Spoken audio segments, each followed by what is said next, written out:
ബിജുമോനെ, ബിജു. ഇത് നിർമ്മലയ്ക്ക് കൊണ്ടുകൊടുക്ക്. എന്താ അത്? ഇച്ചിരി പായസം. അവൾക്കിപ്പോ ഇതിനൊക്കെ കൊതി കാണും. കല്യാണം കഴിച്ചിട്ട് കുറച്ചു നാളല്ലേ ആയുള്ളൂ. ഗംഗാധരൻ ആളും മിടുക്കനാണല്ലോ. പിന്നെ ആരാ മണ്ടൻ? താലി കെട്ടിയതിന്റെ 10ാം മാസം ഞാൻ പ്രസവിച്ചു. എടി പതുക്കെ പറ, പിള്ളേരാരെങ്കിലും കേൾക്കും. വയസ്സുകാലത്ത് ഒരു നാണം കണ്ടില്ലേ? വിടന്ന് അറിയാതെ പറഞ്ഞു പോയി. വിട്. ഓഫീസിൽ നിന്ന് ആരോ വന്നിരിക്കുന്നു.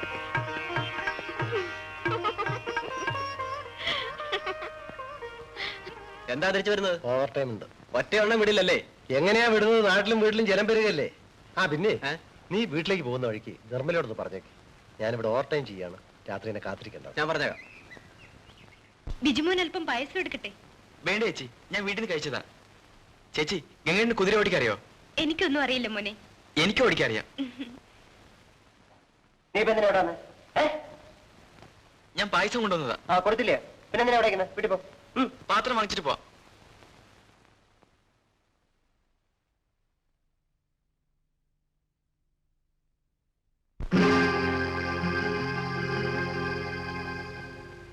ഇന്നും രാത്രിയിലായിരിക്കും ജോലി.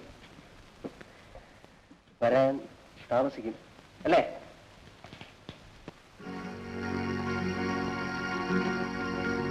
അമ്മേ, ഇനി എന്നെ നിർമ്മല ചേച്ചിയുടെ വീട്ടിൽ പറഞ്ഞേക്കരുത്. ഞാൻ പോവില്ല. എന്തു പറ്റി മോനെ? ഞാൻ പായസം കൊടുത്തിട്ട് നിർമ്മല ചേച്ചിയുടെ വർത്താനം പറഞ്ഞുകൊണ്ടിരിക്കുകയായിരുന്നു. അപ്പൊ മോഹൻ ചേട്ടാ വന്നിട്ട് എന്നോടൊരു ചാട്ടം. നീ ഇവിടെ എന്ത് ചെയ്യുന്നു? വീട്ടിൽ പോടാന്നൊക്കെ പറഞ്ഞു. ഇനി വേണേ മോഹൻ ചേട്ടൻ കൊണ്ടുവന്ന് കൊടുക്കട്ടെ. മോഹൻ അവിടെ വന്നിരുന്നു. അവൻ എന്തിനവിടെ പോയി?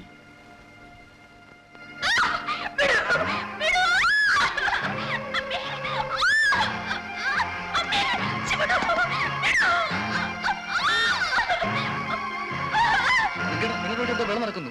ഭാര്യ അമ്മ നിലവിളിക്കുന്നു. നിലവിളിക്കുന്നു? ആ.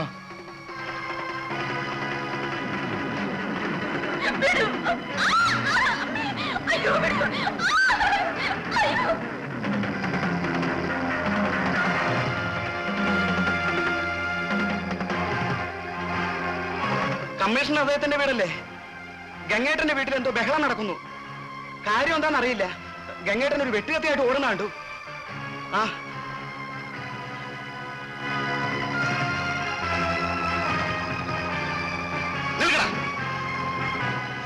നീയല്ലേ ഗംഗാരൻ?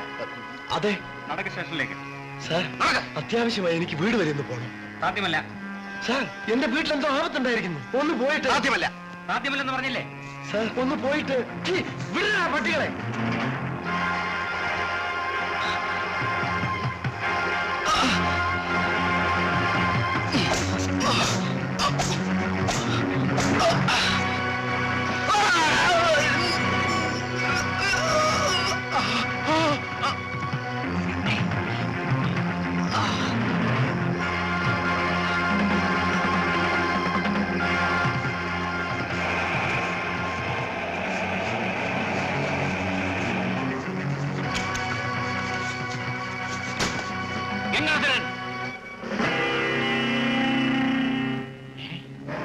അയ്യോ, എന്റെ വീട്ടിലെന്തോ ബാധ നടക്കുന്നു സാർ. ഞാൻ ഇവിടെ പോവാണ്. നിങ്ങൾ ചെയ്തിരിക്കുന്ന കൊലപാതകമാണ്. എന്നിട്ട് പോകാൻ ഞാനത് തടഞ്ഞതാണ്. എന്നെ വിടൂ സാർ. ഇല്ല, ഈ നിലയിൽ നിങ്ങളെ ഞാൻ വിട്ടയക്കില്ല. നിങ്ങളൊരു കൊലപാതകമാണ് ചെയ്തിരിക്കുന്നത്. നിർമ്മലയ്ക്ക് എന്തോ ആപത്തുണ്ടായിരിക്കുന്നു. ഒരു നിമിഷം തരും, ഞാനത് പോയി നോക്കട്ടെ. അത് ഞാൻ നോക്കിക്കൊള്ളാം. പറയുന്ന കേൾക്കും. നിങ്ങളുടെ മരുമകനാണ് എന്റെ ഭാര്യയെ നശിപ്പിക്കാൻ. ആരായാലും എന്ത് സംഭവിച്ചാലും ഈ നിലയിൽ നിങ്ങളെ ഞാൻ വിട്ടയക്കില്ല. ഒരു നിമിഷം എനിക്ക് തരൂ സാർ. സാധ്യമല്ല. ഇല്ല, എന്നെ വിടില്ല. ഒരു നിമിഷം എനിക്ക് തരില്ല. നിങ്ങൾ എന്റെ പ്രതീക്ഷകൾ മുഴുവൻ തകർത്തു. എന്നെ വിട്, എന്നെ വിട്, എന്നെ വിടാൻ. എന്നെ ഭ്രാന്തി പിടിപ്പിക്കരുത്. നിങ്ങൾ സ്റ്റേഷനിലേക്ക് കൊണ്ടുപോകും. വിടാനാണ് പറഞ്ഞത്.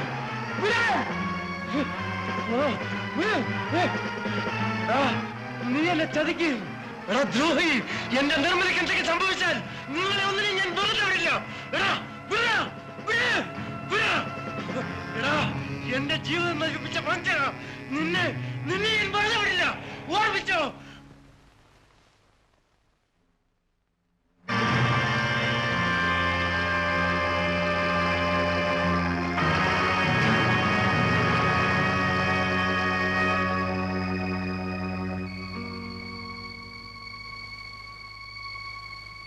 പെട്ടെന്നുണ്ടായ ഷോക്കിൽ ബോധം നഷ്ടപ്പെട്ടിരിക്കുകയാണ്.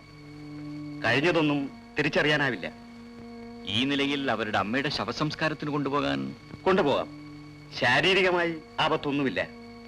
ഒരുപക്ഷെ അമ്മയുടെ മൃതദേഹം കണ്ടാൽ ബോധം തിരിച്ചു വന്നെങ്കിലുമായി. മരിച്ച സ്ത്രീക്ക് മറ്റു മക്കളാരുമില്ല. പിന്നെ മരുമകനായിട്ട് ഗംഗാധരൻ മാത്രമേ ഉള്ളൂ.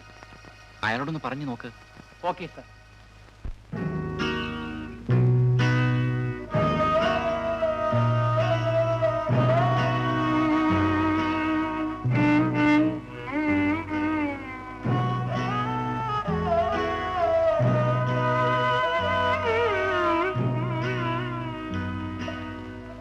സാർ, എന്റെ ഭാര്യ ഉം.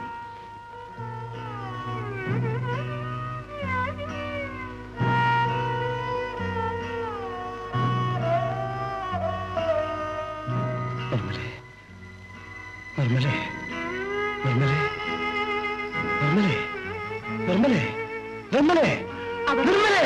അവർക്കൊന്നും തിരിച്ചറിയാനാവില്ല. നിർമ്മലേ, നിർമ്മലേ, നിർമ്മലേ.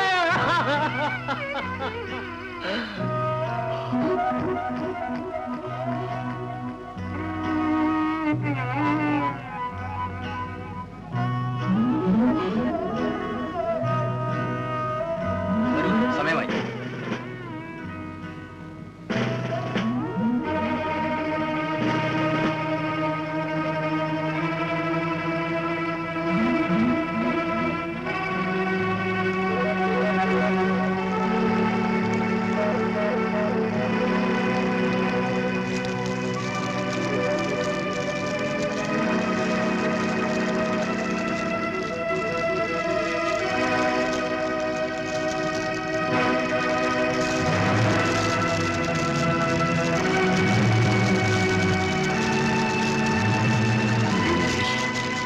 നീ ഒറ്റയ്ക്ക് ജീവിച്ചിരുന്നാൽ ആ കഴുകന്മാർ എന്നെ കുത്തിവരിക്കും.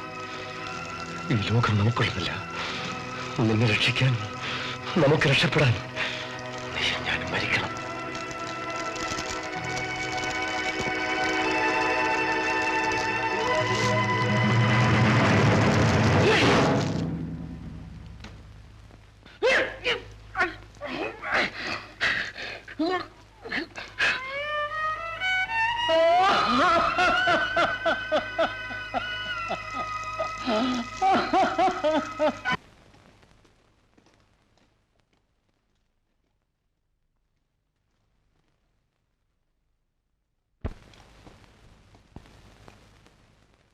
ഗംഗാധര,